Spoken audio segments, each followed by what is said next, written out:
Budget it. Budget. Yeah. Budget. No secret sauce. Yeah. Just Actually, your ability to live the way a college student lives is a tremendous asset. yes. Yes.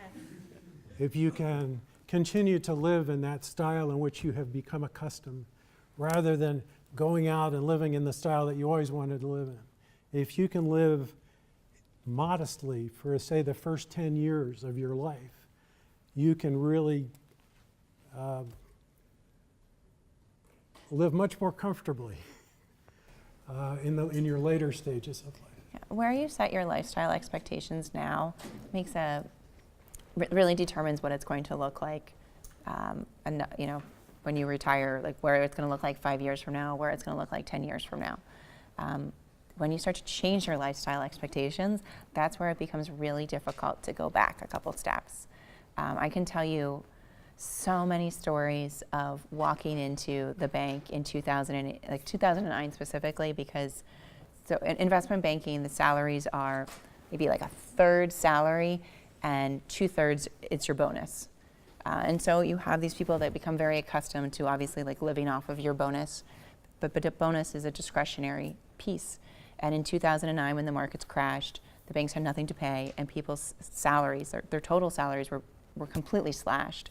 And I remember coming into work one day, and the guy that I sat next to, who was a managing director, so he had probably been making $2 to $5 million for at least probably 5 to 10 years. He had a $3 million house, and he belonged to a really great beach club. He had a beach house. Like from the outside, you were like, wow, this is really great. But his hands were on his head, and I was like, hey, you know, Mark, what's going on? You look like you're really depressed here. And he was like, Liz, my daughter just got into Princeton. And I was like, that's fabulous news. That's really great. And he was like, no, it sucks. And I was like, well, why? And he was like, I can't afford to send her. And it's because like he had always banked on this bonus that would completely pay for this child's tuition. And when his life got completely changed, like he now had this $3 million house that was worth like $1 million. Like he had all of these how he had set up his life was impossible to maintain unless the music of the investment bank continued to go around. And when it stopped, like there were so many people that I knew that just all of a sudden literally couldn't even make mortgage payments. And it was so hard for me at the time, who was like, my husband and I were like really struggling to like, you know, maintain our like super grungy apartment, and you know, doing all those things, to watch people that had made so much money for such a long amount of time could not make regular payments. It was just such a horrible thing to watch. And I have another client who is an 85-year-old woman. She was a teacher, and her husband was like a janitor, I think. They have investable assets that are north of $3 million, and it's because, period, that they have just always been very miserly with their money. And so you can totally do it, but it's completely how you set up your lifestyle now. And what you guys know of lifestyle is, you know, this is what if you continue to live like that, it makes it so much easier to budget your money appropriately.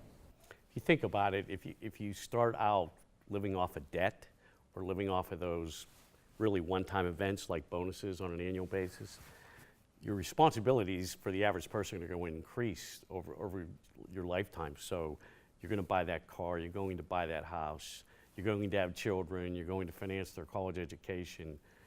If you get into that rut where you're just living on the edge, you're not going to be able to do those things down the road, just as Liz's example was there. So you always have to be thinking that long term, that next step. The music stops, and you want to make sure that you're in a place where you're okay. And that really is how you've set up your personal finances. No one wants to feel that like feeling of, you know, I need to have this job, like I need to be doing this because I physically can't, I have no other way to support myself. I just wanted to call your attention to this one chart in your package here. This is I'm a chemical engineer, and you know, mass balances are a big thing for chemical engineers. So this is my attempt to look at financial things the way you look at a mass balance. You can think of your income as two types of income. The income you earn by the sweat of your brow, which they call earned income, or unearned income, which is income that you earn from dividends and interest and essentially money on your money. So those are your two sources of income, and you've got living expenses coming out of the bottom. So if the two sources of income are greater than your living expenses, you're accumulating wealth. If they're less than your living expenses, then you're in a negative cash flow situation and you will have to go into debt in order to maintain your viability.